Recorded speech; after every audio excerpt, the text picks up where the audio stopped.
Fala galerinha, tudo bem com vocês? Vamos começar nosso estudo de cinemática e a ideia dessas minhas aulas é colocar todo o meu curso de física à disposição no YouTube para quem quiser acessar, para quem quiser aprender mais física, para os meus alunos que querem o reforço das minhas aulas, para quem não é meu aluno e quer ter acesso a essas aulas. Tá?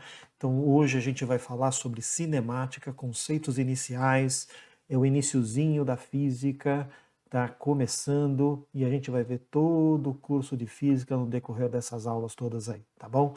Vamos para a vinheta.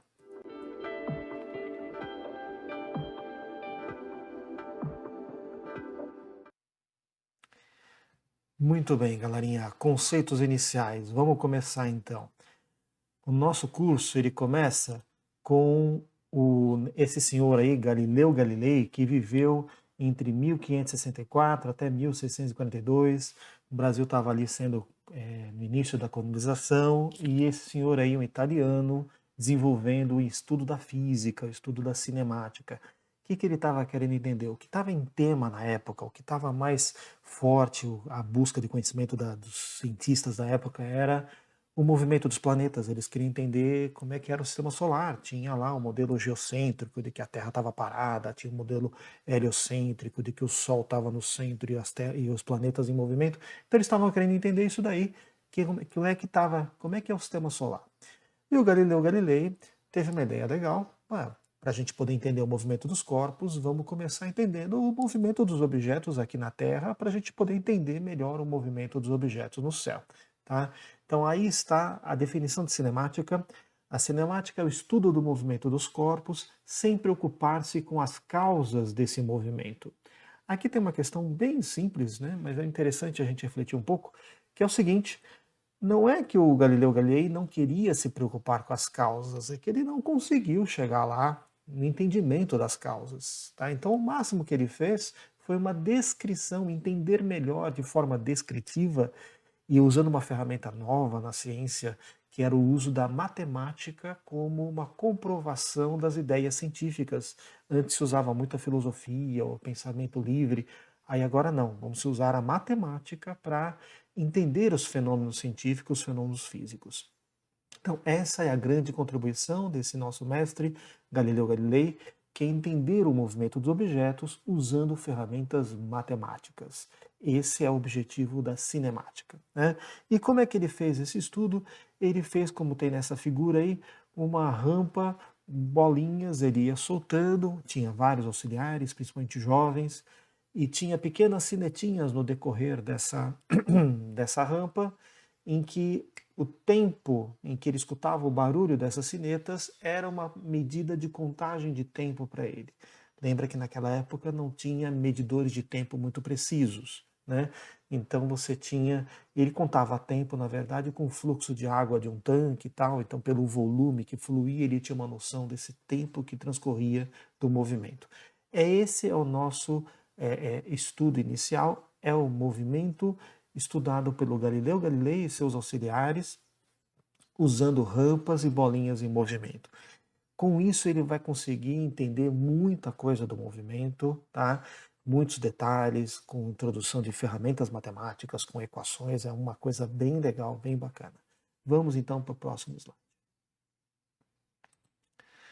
Primeiro conceito importante, gente. O que é movimento, o que é repouso? Já que a gente vai estudar corpos em movimento, a gente tem que tentar entender o que é, quando que um corpo está em movimento, quando que um corpo não está em movimento. E está na tela aí. Um corpo está em movimento quando sua posição varia em relação ao referencial. Caso sua posição não varie, ele estará em repouso. Né? Então, se você tem um objeto que está mudando de posição no decorrer do tempo em relação a um referencial, que é um outro objeto que você vai usar para medir essa posição, se essa posição estiver mudando, o objeto está em movimento. Se essa posição não estiver mudando, esse objeto não estará em movimento. E aqui a gente tem que pensar em alguns exemplos bem interessantes para a gente melhorar o entendimento desse conceito. Quero que você imagine uma pessoa caminhando com a mão levantada. Né? Então imagine essa pessoa caminhando. Em relação ao solo, ou em relação a você, essa pessoa que está caminhando com essa mão, né, ela está essa mão está em movimento em relação a você, porque ela está se movimentando, está saindo, está mudando a posição. Mas em relação à própria pessoa, né, se ela não estiver movimentando essa mão em relação a ela, essa mão estará em repouso. Então, o mesmo objeto em relação a você pode estar em movimento, mas em relação a outro observador pode estar em repouso. Dizemos que o conceito de movimento e repouso é um conceito relativo, porque depende do referencial adotado. Né? É, um outro exemplo. Imagine agora aí onde você está vendo esse vídeo, tem um carro passando aí na rua. Em relação a você, esse carro que está passando está em movimento. Em relação ao carro, você está em movimento, porque está mudando a posição. Ele está mudando a posição em relação a você, então ele está em movimento em relação a você. Você está mudando de posição em relação a ele, então você está em movimento em relação a ele. Agora, mas Sérgio,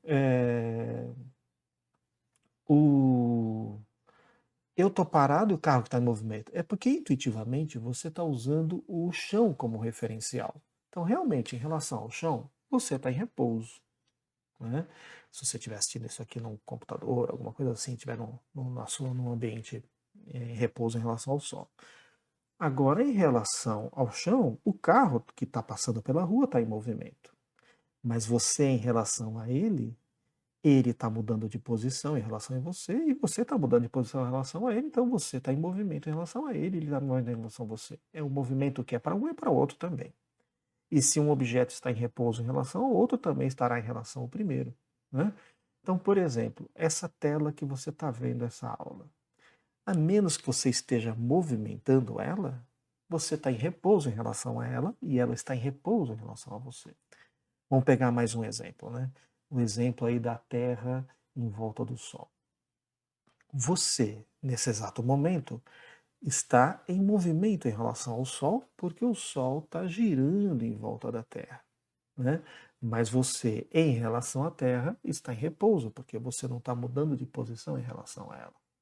Bom, vamos então para o próximo tópico. Esse foi o tópico número 2. Tópico número 1. Tópico número 2. Ponto material ou corpo extenso. É um outro conceito. Essa aula, primeira aula, são conceitos iniciais, são palavras e termos que a gente vai usar durante todo o curso. Então é importante que você saiba o significado. Quando que um objeto pode ser considerado ponto material e quando que ele pode ser considerado um corpo extenso? Então está aí a definição. Um corpo é considerado um ponto material quando suas dimensões, ou seja, o seu tamanho, são desprezíveis, quando o seu tamanho é desprezível, quando comparado com o tamanho do movimento que ele está realizando. Então toma cuidado. O ponto material não é o tamanho do objeto em relação a você, em relação ao tamanho do corpo humano, mas é o tamanho do objeto em relação ao tamanho do movimento que ele está executando. Vamos pegar aqui dois exemplos que estão aí na tela. Primeiro exemplo, uma formiguinha. Uma formiguinha caminhando no seu dedo, o tamanho da formiga é pequeno e o tamanho do movimento também é pequeno. Então, nesse caso, essa formiga é um ponto material. Desculpa, é um corpo extenso. Porque os tamanhos são muito próximos. Agora, a formiguinha caminhando da onde você está até o quarteirão debaixo da onde você mora, olha o tamanho da formiga comparado com o tamanho do movimento. Nessa comparação, a formiguinha é muito pequenininha perto do tamanho do movimento que ela está fazendo, então nesse caso, ela é um ponto material. A formiguinha caminhando no seu dedo, os tamanhos são próximos, então é corpo extenso. Vamos pensar agora no segundo exemplo, o exemplo de um caminhão. Um caminhão indo da sua casa até o extremo oposto do Brasil, vai caminhar milhares de quilômetros, o caminhão é um pontinho. Então, nesse caso, nesse movimento, o caminhão é muito pequeno, ele é um ponto material. Agora, o mesmo caminhão fazendo manobra para estacionar, o tamanho do caminhão e o tamanho do movimento são muito próximos. Então, nesse caso, o caminhão torna-se um corpo extenso. Ah, mas Sérgio, qual que é o limite para falar que é ponto extenso ou ponto material? Corpo extenso ou ponto material? Não vai ser abordado esse limite. Tá? Isso daí não é assim que a gente. Essa definição não é para isso. Não é assim, a partir desse ponto é ponto material, a partir desse ponto é consistência. Não é. É assim. Se você é muito mais fácil você estudar um objeto considerando ele um ponto material, porque aí você não se preocupa com a forma do objeto, com detalhes do objeto, né? Então, por exemplo, você vai estudar o corpo humano. Se você estiver estudando o corpo humano com todos os seus detalhes, onde está o braço, onde está a perna, onde está a cabeça, fica um estudo muito mais complicado. É muito mais fácil você estudá-lo como um ponto, você reduz ele a um ponto. Basicamente, a gente reduz o objeto ao seu centro de massa. Então, seria aqui a região do umbigo do corpo humano. Então, você reduz o objeto a um ponto. Só que isso só é válido se ele estiver fazendo um movimento muito maior do que o tamanho do corpo do objeto. Aí você pode reduzir num ponto. Então é para facilitar a análise, é para facilitar o raciocínio, para facilitar os cálculos.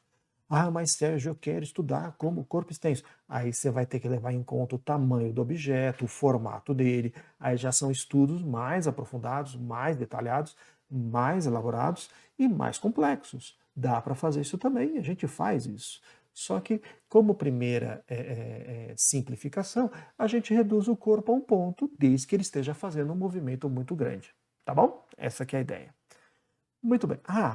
Antes de eu passar para o próximo slide, deixa eu dar um outro exemplo. Planeta Terra. Você fala, nossa, Sérgio, o planeta Terra é gigante, é um corpo extenso. Não, não é essa a comparação. Não é a comparação com o nosso corpo. É a comparação com o movimento que ele está executando. Então, por exemplo, planeta Terra, no seu movimento de rotação, que ele gira em volta do próprio eixo, é corpo extenso.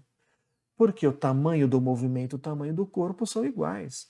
Agora, o planeta Terra, no seu movimento de translação em volta do Sol, o movimento é milhões de vezes maior do que o tamanho da Terra. Nesse caso, a Terra já é um ponto material. Tá bom? Vamos então agora para o próximo tópico. Trajetória. Esse daqui é bem fácil e pode complicar. Toma cuidado, tá bom? Então vamos lá. Trajetória é a linha geométrica que é obtida pela união das sucessivas posições ocupadas pelo corpo no decorrer do tempo. Nossa, Sérgio, que definição complicada.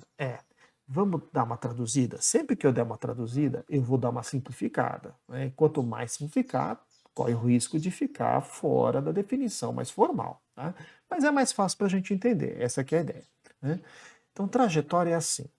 Imagine que você entrasse num ambiente, pisasse num balde de tinta e fosse andando pela sala e deixando suas pegadas. E aí você traçaria uma linha por onde você passou. Por isso que trajetória é uma linha geométrica. Formato de uma linha geométrica obtida pela união das sucessivas posições ocupadas, mas também eu quero acrescentar uma palavra aí, observadas. Porque dependendo do observador, ele vai ver essas marcações em locais diferentes. Não é a mesma observação para todo mundo. E aí, quando você junta essa linha, observadores diferentes podem ver trajetórias diferentes. E aí está a complicação. Se você pensar na parte mais simples, a trajetória é por onde o corpo passou. Tá quase bom, mas não tá legal. Por quê? Porque aí você vai acabar errando exercícios de vestibular que pega o detalhe mais aprofundado. Né? De maneira mais simples, deixa eu só aprofundar a definição que está na tela. A trajetória depende do referencial, ou seja, observadores em referenciais diferentes podem observar trajetórias diferentes para o mesmo movimento do corpo. Você fala, Sérgio, impossível. Como é que pode pessoas diferentes verem coisas diferentes do mesmo objeto, do mesmo movimento? Então, vamos entender. Estou colocando aí na tela 3 exemplos, e aí o primeiro e o segundo, você não vai perceber diferença, o que observador diferente vai ter aí, vai observar diferente, mas o terceiro exemplo vai deixar isso mais claro. Vamos lá. Então imagina aí, você está lá numa montanha de neve, está descendo, deixando essas marcas na neve. Essas marcas são a sua trajetória. Para esse observador que está vendo aí, que tirou essa foto, é por onde a pessoa passou, é a trajetória. Sérgio, então trajetória é por onde o cara passou. Não é bem assim. A segunda slide. A trajetória do trem é a linha do trem. Sérgio, qualquer pessoa que vê a linha do trem, então todos os observadores vão ver a mesma trajetória. Mas trajetória tem uma definição mais sutil. Vamos para a terceira. Aí você tem um avião, né? E eu quero que agora você pense em dois observadores. O observador número 1 é o piloto do avião, está dentro do avião. E o observador número 2, eu quero que você pense esse avião passando na sua frente na pista de decolagem e você está do lado na pista observando. E qual é o objeto que a gente vai observar? A gente vai observar essa ponta da asa do avião. Imagine que na ponta da asa do avião tem uma lâmpada fortíssima emitindo luz. Então vamos lá. Então, e esse avião está passando na frente, né, de você. Então você está vendo ele passando aqui e essa hélice está girando. Então você vai ter dois observadores. O piloto vai estar vendo essa hélice girando da posição dele e você vai estar vendo essa hélice girando da sua posição ao lado da pista. Tá claro? Dois observadores diferentes, em referenciais diferentes. Um referencial fixo ao solo, que é você, e um outro referencial móvel, junto com o objeto que está sendo observado, que é o avião, que é a ponta da hélice. Então você percebe que são dois observadores em referenciais diferentes. Um está fixo ao solo, o outro não está fixo ao solo. Beleza? Vamos lá. Primeiro observador, o piloto do avião.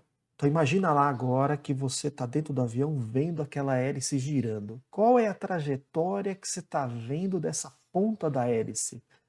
Uma linha, você tem que dar o nome de uma linha geométrica, é assim que funciona. Então você está vendo uma trajetória circular. É esse o formato da trajetória, uma trajetória circular. Beleza? O piloto do avião vai estar vendo isso da ponta da hélice. Agora você não. Você está do lado da pista, você está vendo essa hélice passar por você, girando, mas avançando. Então vai formar uma espécie de uma mola, o formato de uma mola. O formato dessa trajetória chama-se trajetória helicoidal. Então você percebe? Dois observadores diferentes, em referenciais diferentes, observam o mesmo movimento, que é da ponta da hélice, o piloto vendo uma trajetória circular, e quem está ao lado da pista vendo uma trajetória helicoidal, com o formato de uma mola. Aí está a verdadeira definição de trajetória. Trajetória é a linha geométrica por onde o objeto foi visto passar. Então, como depende desse ponto de vista, depende do observador, porque depende do referencial. Tá certo? Vamos então agora para o próximo slide. Aqui nós temos um caso que cai pra caramba em vestibular, que é o velho problema de um avião jogando uma bomba. Deixa eu ver se na próxima tela eu fico melhor aqui. Acho que fico melhor aqui assim. Então vamos lá. Então esse caso é o caso que cai, tá bom? Então vamos aqui desenhar, aí vocês vão acompanhar comigo aqui. Então vamos lá. Então primeira coisa. Para valer isso que eu vou te falar agora, tem duas condições que estão na tela já. Não pode ter resistência do ar. Então não pode ter vento, tá? É como se fosse no vácuo, ou como se tudo fosse muito aerodinâmico, que o efeito do ar pode ser considerado desprezível, tá? Então não tem resistência do ar. E outra coisa, o avião tem que ter velocidade constante. Ele não pode aumentar a velocidade, para valer tudo que eu vou te falar nessa tela, o avião não pode aumentar de velocidade, o piloto pode aumentar, né? Aumenta lá a velocidade do avião. Ele não pode diminuir a velocidade do avião. Ele tem que manter a velocidade do avião constante para valer o que eu vou te mostrar aqui. E também não pode ter resistência do ar, tá bom? Então vamos lá.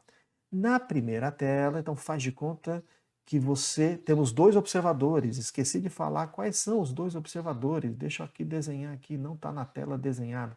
Então, observador número 1 é você aqui no avião, tá? Então aqui está observador número 1.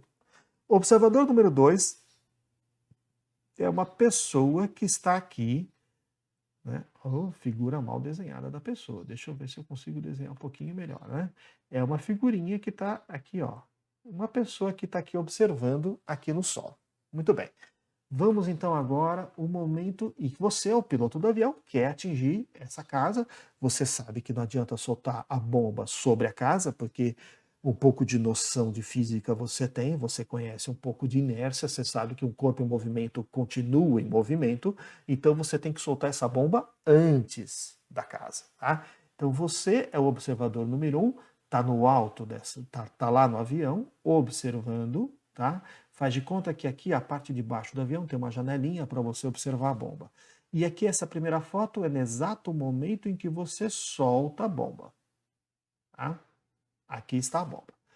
Como o avião tem uma certa velocidade, tá? Aqui está a velocidade do avião, e a bomba estava junto do avião, então a velocidade da bomba é a mesma velocidade do avião.